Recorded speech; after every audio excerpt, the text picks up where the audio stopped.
on the other hand, is overall an amazing update to Counter-Strike. It included fixes to some of the biggest complaints for CS2. Apart from the new VAC, Overwatch, and the other small changes you already know about, let's go over new features that were added from the update that have been kept secret.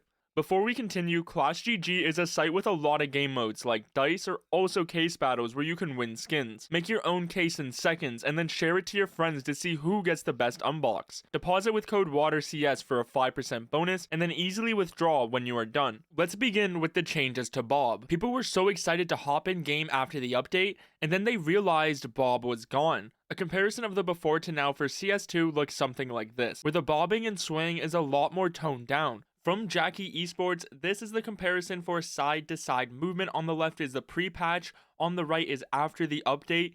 This is also what the new changes look like for forward and back movement, and then for turning and moving.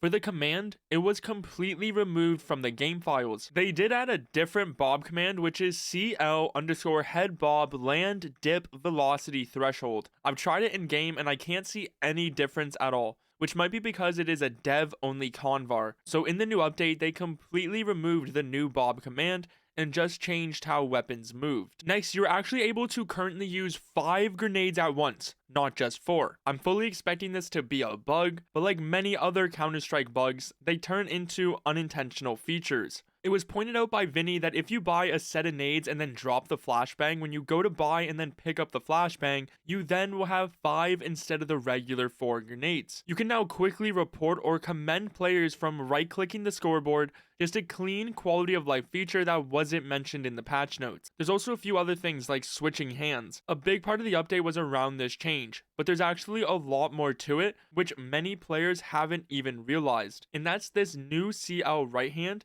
is different from CSGO. This is what it used to look like. When you would switch hands, there was no fancy animation, and you can instantly shoot afterwards. It didn't give you a delay. Now when you swap, you get the polo animation, and during that period, you can't shoot your weapon, which puts you at a disadvantage for a few seconds to get shot. This new CL right hand is not exactly what people think it is. Talking about swapping hands, pointed out by Naughty, if you continually swap hands depending on what knife you're using, for example a karambit, it looks like you're running in CS2 with a full-on Olympic sprinting animation. Of course, this is not actually making you run faster, but it is still a cool little feature you can show your friends that they probably don't know about. Instead of spamming a knife inspect, I'm probably just going to be spamming a sprinting inspect. Back to grenades, I'm sure you know the new grenade lineup reticle. It's overall great, helpful to new players, but most players don't want to sit there and wait a few seconds to figure out a lineup. They want to get in position and throw the nade. So if you go to your settings for the reticle, you can change the exact timing for each nade so you don't have to wait those 2 seconds. This changes the feature from being 1 for new players